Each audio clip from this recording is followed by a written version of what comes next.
अस्सलाम वालेकुम class. Discrete structure का आज हम लेक्चर नंबर 17 का पार्ट 2 देख रहे हैं। फर्स्ट पोर्शन में हमने क्वांटिफायर्स को थोड़ा बहुत स्टडी किया था, जिसमें हमने दो मेन टाइप्स यूनिवर्सल क्वांटिफायर्स और एक्सटेंशियल क्वांटिफायर्स को देखा था।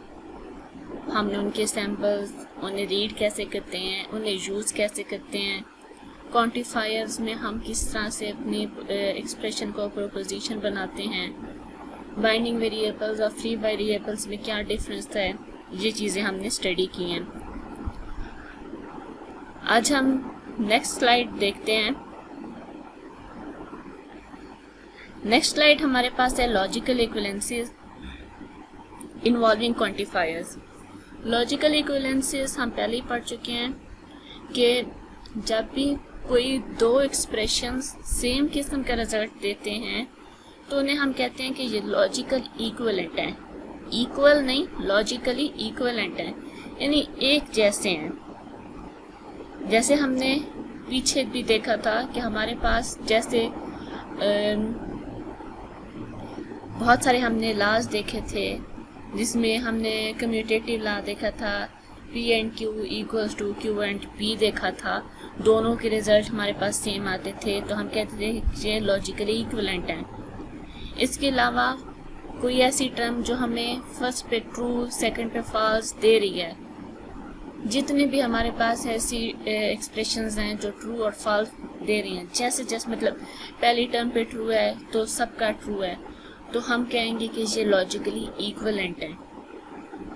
वहाँ पे हम कंजक्शन को यूज़ करते थे, डिस्टिंक्शन यूज़ करते थे, निगेशन यूज़ करते थे, कंडीशनल बाय कंडीशनल यूज़ करते थे। अब हम लॉजिकल इक्विवेलेंसेस यूज़ करेंगे, जिसमें क्वांटिफायर्स के थ्रू हम अपने एक्सप्रेशन को बिल्ड करेंगे। कोई भी ऐसी स्टेटमेंट जिसमें प्रेडिकेट्स या क्वांटिफायर्स हों और वो सेम किस्म की वैल्यूज़ दे रहे हों, यानी वो ट्रू हो रहे हैं या वो फॉल्स हो रहे हैं, तो हम ये नहीं देखेंगे कि एक फॉर एग्जांपल मैंने एक सेट लिया, उसमें मैंने होल नंबर्स लिए, और मैंने एक सेट लिया, उसमें मैंने रियल नंबर्स लिए। लेकिन जब मैंने एक्सप्रेशंस के आंसर चेक किए तो जिस जिस वैल्यू पे हमारा फर्स्ट सेट ट्रू हो रहा था, तभी तभी हमारा सेकंड सेट भी ट्रू होता गया, और जब पहला सेट फॉल्स हुआ तो तब सेकंड सेट भी फॉल्स हुआ। हालांकि वैल्यूज दोनों में चेंज थी, एक्सप्रेशन दोनों की चेंज थे, लेकिन क्योंकि वो आउटपुट सेम किस्म की दे रहे हैं, तो हम कहेंगे कि ये दोनों हमारे पास क्या हैं, लॉजिकली इक्विवेलेंट हैं। यही वजह है कि जहाँ पे है कि no matter which predicates are substituted into the statements, किस किस्म की डोमेन है, किस किस्म की वैल्यूज हैं, किस किस्म का एक्सप्रेशन है, ये मैटर ही नहीं करेगा। सिर्फ हम आउटपुट को कंपेयर करेंगे, आउटपुट सेम है तो हम कहेंगे कि वो था लॉजिकली इक्विवेलेंट। जैसे यहाँ पे S और T दो हमारे पास प्रेडिकेट्स थे, सेम किस्म की उन्होंने वैल्यूज दी, तो हम ये कहेंगे कि ये दोनों लॉजिकली इक्विवेलेंट हैं।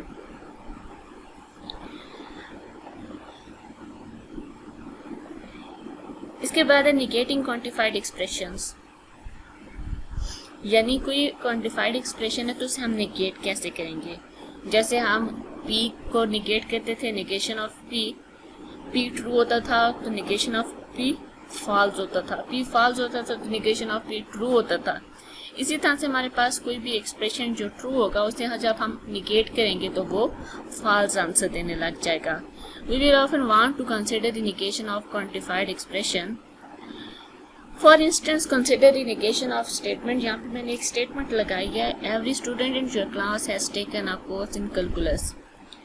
यहाँ पे एवरी स्टूडेंट यानी हर स्टूडेंट, फॉर ऑल मैंने एक सेट बनाया है, क्लास का हर स्टूडेंट कैलकुलस कोर्स को ले रहा है। This statement is universal quantification normally for all x b of x, क्योंकि यहाँ पे एवरी स्टूडेंट है ना। फॉर सम होता तो फिर यहाँ पे हम E को यूज करते, यहाँ पे हमारे पास फॉर ऑल है इसलिए हमने A को यूज किया है। अब हम इसे निगेट करना चाहते हैं, हम कहना चाहते हैं it is not the case that every student in your class has taken a course in calculus. हम कहते हैं कि हमारी क्लास के स्टूडेंट्स कैलकुलस नहीं ले रहे। This is equivalent to there is a student in your class who has not taken a course in calculus। यानी तुम्हारी क्लास में कोई भी ऐसा स्टूडेंट नहीं है जो कैलकुलस को ले। तो अब हम कह रहे हैं, अब मैक्सिमम से मैक्सिमम यानी फॉर ऑल था, अब हम उसे जब निगेट करेंगे तो वो मैक्सिमम किस में कन्वर्ट हो जाएगा, वो मिनिमम में कन्वर्ट हो जाएगा। पहले फॉर ऑल था तो अब हम कह रहे हैं कि कोई नहीं ले रहा।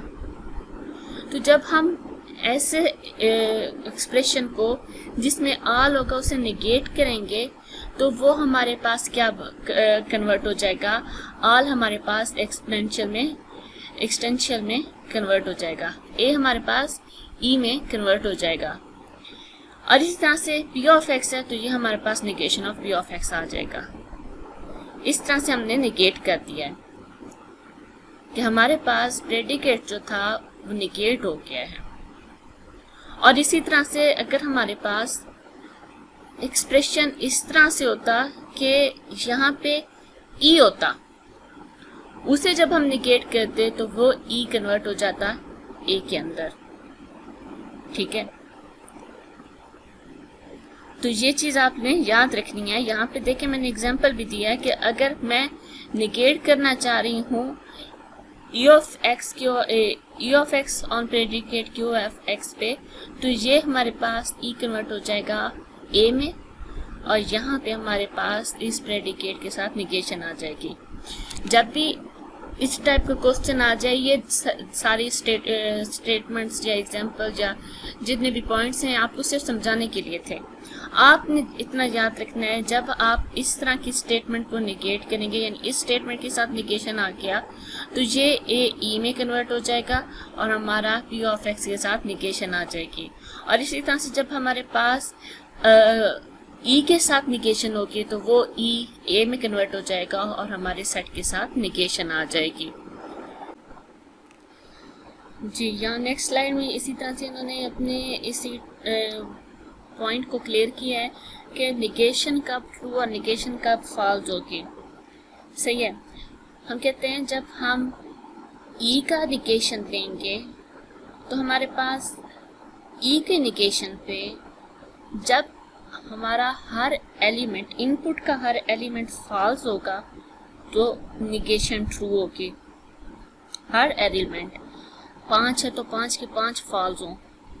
और निगेशन फॉल्स कब होगी, जब हमारे पास फॉर एग्जांपल सारे ट्रू हो जाते हैं, कोई एक ट्रू हो जाता है, कोई 2 ट्रू हो जाते हैं, तब ये हमारे पास फॉल्स होगी। इसी तरह से निगेशन ऑफ ए हमारे पास यानी यूनिवर्सल निगेशन जब हम लेंगे तो वो कब फॉल्स और कब ट्रू होगी। ट्रू कब होगी, there is an x for which p of x is false. जब हमारे पास कोई 1 2 भी हमारे पास फॉल्स आ जाएंगे तो हमारे पास ओवरऑल निगेशन उसकी ट्रू हो जाएगी। और फॉल्स कब होगी, जब हमारे पास हर एलिमेंट उसका ट्रू होगा। अब यकीनन यहाँ पे आप लोग कंफ्यूज हुए होंगे कि ये किस तरह से होगा या कैसे किया जाएगा, समझ नहीं आ रही। तो इसके लिए ना एक छोटी सी चीज़ है, डिमॉर्गन लॉ, जैसे ऊपर हिंट भी दी गई है। आप डिमॉर्गन लॉ को माइंड में रखते हुए ना ज़रा एक टेबल बनाएं। इस टेबल में जो जो कॉलम्स मैं आपको कह रही हूँ वो कॉलम्स आप ड्रा करते जाएं। पहला कॉलम होगा पी का, नेक्स्ट कॉलम क्यू का, उसके बाद उस नेक्स्ट कॉलम होगा आपके पास पी और क्यू का, फिर आप लेंगे निगेशन ऑफ पी और क्यू, निगेशन ऑफ पी और क्यू। और को क्यों यूज किया है, क्योंकि हमारे पास ये जो ई होता है ये हमारे पास और की रिप्रेजेंटेशन है, और ये जो हमारे पास ए होता है ये हमारे पास एंड की रिप्रेजेंटेशन है। यानी ये और के लॉजिकली इक्विवेलेंट हम कह सकते हैं और ये यूनिवर्सल के लॉजिकली इक्विवेलेंट हम कह सकते हैं। तो पहले हम क्योंकि और केस को चेक कर रहे हैं तो हम निगेशन ऑफ पी और क्यू लेंगे। अब इसके अंदर आप देखें, P को हमने दिया ट्रू ट्रू फॉल्स फॉल्स, और क्यू को हमने दिया ट्रू फॉल्स ट्रू फॉल्स। अगर ये एग्जांपल आपको समझ ना आए ना तो लेक्चर के बाद आप मुझे याद करवाना, तो ये एक टेबल मैं आपको बना के सेंड भी कर दूंगी। स्लाइड्स में मैंने इंक्लूड नहीं किया, लेकिन मेरे ख्याल में ये अगर आप लोगों को समझ नहीं आता या आप लोग नहीं बना पाते, वैसे तो मैं जैसे जैसे बता रही हूँ बनाते जाएं तो आपको समझ आ जाएगी। अच्छा, पी और क्यू, जब हमारे पास पी क्यू दोनों ट्रू होते हैं तो पी और क्यू क्या होता है? ट्रू होता है। इसी तरह से जब एक भी ट्रू हो तो हमारे पास आंसर ट्रू आता है, जब दोनों फॉल्स होते हैं तब आंसर फॉल्स आता है, ऐसे ही है ना। अब इसे पी और क्यू का निगेशन ले लें तो हमारे पास फर्स्ट पे फॉल्स और बाकी तमाम एरियाज पे ट्रू आता जाएगा, बल्कि सॉरी, पहले तीनों पे फॉल्स और सिर्फ लास्ट पे ट्रू आ जाएगा। अब देखें, जब हमारे पास हर एलिमेंट या उनमें से चंद एलिमेंट ट्रू थे, देयर इज एन में सारे नहीं आते, जब हमारे पास उसके चंद एलिमेंट ट्रू थे तो हमारे पास आंसर क्या आया? आंसर हमारे पास ओवरऑल फॉल्स आया। और जब हमारे पास हर एलिमेंट उसका फॉल्स है, जब हमारे पास पी भी फॉल्स क्यू भी फॉल्स, तो निगेशन ऑफ पी और क्यू हमारे पास क्या आ रहा है? ट्रू आ रहा है। इसी तरह से आप अगर negation of P and Q लें तो negation of P and Q आपके पास जब तमाम एलिमेंट्स आपके ट्रू होंगे, जब आपके पास तमाम एलिमेंट्स ट्रू होंगे, यानी दोनों आपके पास ट्रू हैं, तो आपको वो क्या देगा? रिजल्ट फॉल्स देगा, ट्रू फॉर एवरी एक्स। और जब एक ट्रू हो जाता है या आपके पास दो ट्रू हो जाते हैं, यानी जब आपके पास उसके अंदर फॉल्स का कॉन्सेप्ट आ जाता है तो ओवरऑल वो आपको ट्रू देता है। तो ये इस तरह से हमारे पास ये चीज़ आपको प्रोवाइड करेगा, इसीलिए हम इसे डी मॉर्गन्स लॉ कहते हैं। यहाँ पे D Morgan's law with distinction use हुआ है और यहाँ पे D Morgan's law with conjunction use हुआ है। और जैसे हम उस डी मॉर्गन्स लॉ को ओपन करते हैं तो हमारे पास निगेशन ओपन हो जाती है, सेम इसे लॉजिकली इक्विवेलेंट भी किया हुआ है, इसीलिए इसे डी मॉर्गन्स लॉ का नाम भी दिया है। अगर ये स्लाइड, ये टेबल आप लोगों को समझ नहीं आया तो लेक्चर के बाद मैं आपको एक पेज पे ड्रा करके भी सेंड कर दूंगी कि किस तरह से फॉर एवरी एलिमेंट हमने इसे फॉल्स और कैसे हमने इसे ट्रू बोला है। अच्छा, इसके बाद नेक्स्ट हमारे पास टर्म जहाँ पे यूज होती है D Morgan's law for quantifiers में। एग्जाम्पल है यहाँ पे negation of for all x p of x implies q of x and for extension x p of x and negation of q of x are logically equivalent। ये चीज़ हम prove करना चाह रहे हैं। यहाँ पे डी मॉर्गन्स लॉ को आपने यूज करते हुए इसे प्रूव करना है।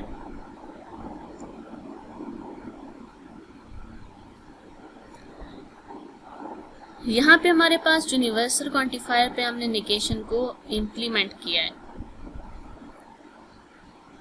We know that negation of p of x implies q of x and p of x and negation of q of x are logically equivalent for every x। अब आप कहेंगे ये कैसे पता है? आपको अगर याद हो तो हमने पीछे कुछ लॉजिकल इक्विवेलेंसीज पढ़ी थी जिसमें हमने पढ़ा था negation of होल ब्रैकेट में p implies q is equal to p and negation of q। ये देखें वही चीज़ है, यहाँ पे p of x implies q of x के साथ negation था और वो लॉजिकली इक्विवेलेंट होता है p of x and negation of q of x के।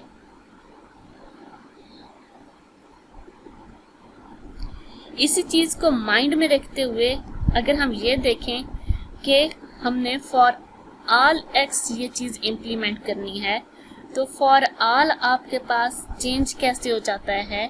निगेशन की वजह से वो ई में चेंज हो जाता है। जब हमने फॉर ऑल पे ये इम्प्लीमेंट किया, फॉर ऑल पे हमने निगेशन अप्लाई की, तो वो किसके इक्वल हो जाएगा? वो हमारे पास ई ऑफ एक्स के इक्वल हो जाएगा। ई ऑफ एक्स, यहाँ पे हमारे पास पी ऑफ एक्स था एंड क्यू ऑफ एक्स के साथ निगेशन आ गई। यही एक तो हमने इस फॉर्मूला को यूज किया और दूसरा हमने इस यहाँ पे, क्योंकि हमारे पास क्वेश्चन में था फॉर ऑल, तो फॉर ऑल पे निगेशन लगाई, तो वो फॉर ऑल आपके पास ई ऑफ एक्स में चेंज हो गया है। ठीक है, ये हमने इस एग्जांपल में इस चीज को हमने प्रूव किया without using any quantity, without choosing any value. हमने ये चीज़ प्रूव की कि ये दोनों हमारे पास एक्सप्रेशंस इक्वल हैं, और इसमें हमने फार्मूला कौन सा यूज़ किया? P implies Q, negation of P implies Q is logically equivalent to P and negation of Q। यहाँ हम पीछे कुछ लॉजिकल इक्विवेलेंसेस में ये वाला फार्मूला यूज़ भी कर चुके हैं। मैंने तभी आपको कहा था P implies Q में मोस्टली ये यूज़ होता है, तो ये आप याद रखेंगे। वही हमने यहाँ पे यूज़ करके यहाँ पे अपनी एग्जांपल को सॉल्व किया है।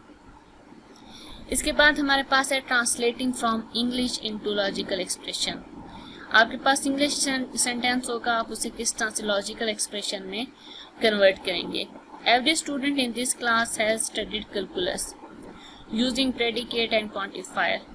आपने इस स्टेटमेंट को यूज करते हुए इसे कन्वर्ट करना है। सबसे पहले आप यहाँ पे देखें एवरी स्टूडेंट है, एवरी के लिए यानी हर स्टूडेंट के लिए आप यूनिवर्सल क्वांटिफायर को यूज करेंगे।